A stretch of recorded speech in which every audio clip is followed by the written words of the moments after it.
কিছুদিন আগে আমরা হেলিও 50 রিভিউ করেছিলাম এবং এর কয়েকদিন পরেই আমাদের কাছে আরেকটা নতুন ফোন চলে আসছে, আর সেই ফোনটি হচ্ছে হেলিও 40। নাম শুনে নিশ্চয়ই বুঝতে পারছেন এটি হেলিও 50-র আপন ছোট ভাই। সো স্পেসিফিকেশনে কিছুটা হেরফের থাকবে এবং অবশ্যই এই ফোনটার প্রাইসও কিন্তু কিছুটা কম। হেলিও 40-র দুটি ভ্যারিয়েন্ট থাকছে এবং পাওয়া যাবে বেশ কয়েকটি কালারে। এগুলোর একটিতে থাকছে 6 GB র্যাম, অন্যটিতে থাকছে 8 GB, আর দুটি ভ্যারিয়েন্টেই স্টোরেজ থাকছে 128 GB এবং ফোন দুটির প্রাইস যথাক্রমে 13,199 এবং 13,999 টাকা। ফোনটি আনবক্সিং করে দেখা যাবে এই ফোনের সাথে থাকছে 18 ওয়াটের একটি ফাস্ট চার্জার, চার্জিং কেবল, একটা এয়ারফোন এবং সেই সাথে পাওয়া যাবে ওয়ারেন্টি পেপার এবং সিম এজেক্টর টুল। এই ফোনের বক্সটা খুবই কম্প্যাক্ট ডিজাইনের, সো এর যে টিপিইউ কেস সেটার জায়গা কিন্তু বক্সের ভেতর হয়নি। সো যারা এই ফোনটি কিনবেন অবশ্যই সব থেকে ফ্রিতে এরকম একটি টিপিইউ কেস আলাদাভাবে পেয়ে যাবেন। তো এই ফোনটা দেখতে অনেকটা এর বিগ ব্রাদারের মতোই, মানে বক্সি শেপের, বাট আমার কাছে ভালো লেগেছে এর ফিনিশিংয়ের ব্যাপারটা। মানে এটি কিন্তু ম্যাট ফিনিশের, এতে গ্লসি কোনো ব্যাপার থাকছে না, যে কারণে এটি ময়লা কম হবে এবং ম্যাট ফিনিশের হওয়ায় এটা দেখতেও ভালো লাগে। বিল্ডের কথায় যদি আসি, এটি অল প্লাস্টিক বিল্ড একটি স্মার্টফোন, তবে হাতে নিলে সলিড একটি ফিল পাবেন। তবে ফোনটা কিন্তু কিছুটা বড় সাইজের, যে কারণে যারা কম্প্যাক্ট ফোন ব্যবহার করে অভ্যস্ত তাদের কাছে ইনিশিয়ালি এটি কিছুটা বিগ সাইজ মনে হতে পারে। আর এই ফোনের ওজন মোটামুটি 200 গ্রামের মতো। প্রয়োজনীয় যা কিছু দরকার এই ফোনে কিন্তু প্রায় সবই থাকছে। এর ডান দিকে থাকছে সাইড মাউন্টেড ফিঙ্গারপ্রিন্ট স্ক্যানার, যা একই সাথে পাওয়ার বাটন হিসেবেও কাজ করে, এবং এর আনলকিং স্পিড, অ্যাকুরেসি যথেষ্ট ফাস্ট এবং অ্যাকুরেট ছিল।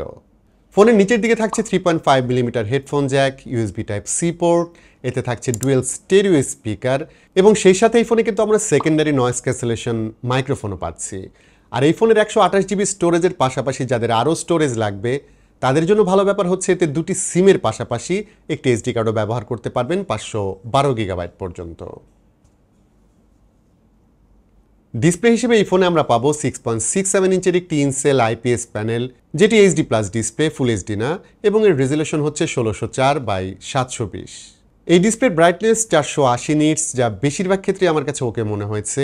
তবে আপনি যদি একদম এক্সট্রিম সানলাইটের নিচে থাকেন তখন এর ব্রাইটনেস কিছুটা কম মনে হতে পারে। অন্যদিকে কালারের দিক থেকে এই প্যানেলটা একটু বেশি কালারফুল লেগেছে আমার কাছে। এর আগে আমরা যখন হেলিও 50 রিভিউ করেছিলাম সেটার ডিসপ্লে কিন্তু কিছুটা কালার বুস্টেড ছিল। এটা মাল্টিমিডিয়া কনজিউমের জন্য ভালো, তবে যারা কালার অ্যাকুরেসি ভালো চান তাদের কাছে এই বুস্টেড কালার খুব একটা ভালো নাও লাগতে পারে। টাচ নিয়ে বলবো এই ফোনের টাচ রেসপন্স ভালো, সেই সাথে এতে কিন্তু 90 হার্জ রিফ্রেশ রেট থাকছে। সো সব মিলিয়ে ফোনটি অপারেট করে আরাম পাওয়া যায়। একই সাথে এই ফোনে যেহেতু আপ টু 8 GB র্যাম থাকছে, স্টোরেজ 128 GB, সো এই ফোনের ক্ষেত্রে যে স্লোনেসের ব্যাপারটা সেটা কিন্তু একদমই ফিল করেনি। এর এসওসি মানে হেলিও G85, এটি কিন্তু বেশ পুরনো একটি এসওসি। এটি 12 ন্যানোমিটার বিল্ড, তবে রেগুলার কাজ থেকে শুরু করে মোটামুটি ভারী কাজেও এটি সাপোর্ট দিতে পেরেছে। মানে আমরা রেগুলার যেসব অ্যাপ্লিকেশন ব্যবহার করে থাকি লাইক ফেসবুক, ইউটিউব, এগুলো খুব ভালো মতো এই ফোনটি হ্যান্ডেল করতে পারে। এর পাশাপাশি ভারী কিছু গেম প্লে করে দেখেছি, ফোনটিতে ভালো সাপোর্ট পেয়েছি।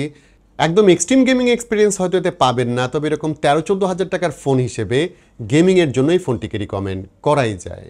আর এই ফোনের ক্ষেত্রে সেরকম হিটিং ইস্যু পাইনি, অনেক সময় ধরে গেমিং করে দেখেছি, এর পারফরমেন্স স্টেবল থাকে।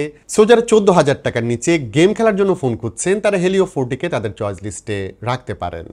ব্যাটারি সেকশনে এই ফোনে আমরা পাচ্ছি 5000 mAh ব্যাটারি, এর সাথে থাকছে 18 ওয়াটের ফাস্ট চার্জার। এটা সুপার ফাস্ট না, বাট বাজেট ফোনের জন্য এটা ঠিকই আছে। আমি 20 to 100% পর্যন্ত চার্জ করে দেখেছি 1 ঘন্টা 25 মিনিটের মতো সময় লাগে, আর ফোনটিকে ফুল চার্জ করতে সময় লাগে মোটামুটি 2 ঘন্টার মতো। ব্যাটারি ব্যাকআপের ক্ষেত্রে মোটামুটি সব ধরনের ইউজারই এতে 1 থেকে 1.5 দিন ব্যাটারি ব্যাকআপ পাবেন। আর আগেই বলেছিলাম এই ফোনে কিন্তু কোনো হিটিং ইস্যু নেই, সো এতে স্টেবল ব্যাটারি ব্যাকআপ পাবেন। ব্যাটারি ব্যাকআপের ক্ষেত্রে আরেকটি পজিটিভ বিষয় হচ্ছে এই ফোনের ইউআই, যেখানে ব্লোটওয়্যার বা বাড়তি অ্যাপ খুব একটা নেই এবং এটি স্টক ওএসের মতোই খুবই ক্লিন একটি ইউআই। এটি অপারেট করা সহজ, অ্যান্ড্রয়েড 14-এ রান করছে এটি, এবং এতে dual app, side bar, dynamic আইল্যান্ডের মতো অনেক ফিচারই থাকছে। হেলিও 40 রিয়ার সাইডে আমরা দুটি ক্যামেরা পাচ্ছি, যার মধ্যে একটি হচ্ছে 108 মেগাপিক্সেলের প্রাইমারি ক্যামেরা, অন্যটি হচ্ছে 2 মেগাপিক্সেল ম্যাক্রো, এবং এর ফ্রন্টে 5 হলে থাকছে 16 megapixel selfie camera. Helio 40 camera দিয়ে আমরা দিনে রাতে বেশ কিছু ছবি তুলেছি। বাজেট অনুযায়ী ছবিগুলো ওকে টাইপের, মানে কাজ চালাতে পারবেন। দিনের বেলায় ভালো লাইট থাকলে বেশ ভালো শার্প ছবি পাওয়া যায়। কালারও অতটা বুস্ট করে না, তবে ভালো ইমেজ প্রসেসর না থাকায় ছবির শার্পেনিং কিছুটা আর্টিফিশিয়াল লাগে এবং ডিটেল ও ডাইনামিক রেঞ্জও খুব একটা ভালো থাকে না।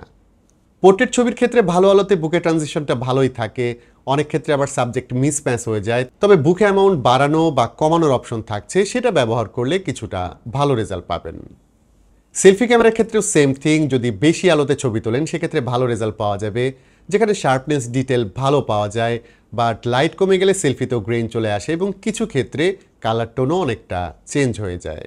লো লাইট ফটোগ্রাফি আসলে এই ধরনের বাজেট ফোনে সেরকম ভালো পাওয়াই যায় না।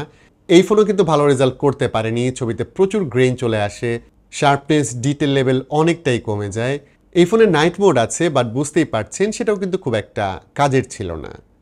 ভিডিওর ক্ষেত্রে এখানে আমরা আপ টু 2K রেজলিউশনে ভিডিও শ্যুট করতে পারবো 30 FPS-এ এবং video quality as usual average গ্রেডের ছিল। তো সাব 40,000-এর এই ফোনের ভালো মন্দ বলতে গেলে ভালোর দিকটি একটু বেশি বলতে হয়, কারণ রেগুলার ইউজের জন্য বাজেট অনুযায়ী এর অফারিং বেশ ভালো। লাইকেতে 128GB স্টোরেজ থাকছে, 6 কিংবা 8GB র্যাম থাকছে, সেই সাথে হেলিও G85 বাজেট ফোনের জন্য পাওয়ারফুল একটি SoC। সো এই ফোনে পারফরমেন্সের ব্যাপারটা স্যাক্রিফাইস করতে হচ্ছে না। তবে ক্যামেরার ক্ষেত্রে প্রাইমারি ক্যামেরাটি ডে লাইটে মোটামুটি ভালো পারফর্ম করলেও লো লাইটে কিন্তু এতে প্রচুর ল্যাকিংস থাকছে এবং আমার মনে হয় এই জায়গাগুলো আসলে ফিক্স করা দরকার। আর আরেকটা বিষয় হচ্ছে এতে ডুয়েল স্পিকার থাকছে, যেটি বেশ লাউড, তবে এর কোয়ালিটি আর একটু বেটার হতে পারতো। বাট ওভারঅল বলবো 13-14 হাজার টাকা প্রাইস ব্র্যাকেটের যে কম্পিটিশন থাকছে সেখানে কিন্তু এই ফোনটি বেশ ভালো অবস্থায় থাকবে। আজকের ভিডিওটি এখানেই শেষ করতে হচ্ছে। হেলিও 40 নিয়ে আপনার কি অপিনিয়ন সেটা অবশ্যই কমেন্ট করে জানাবেন।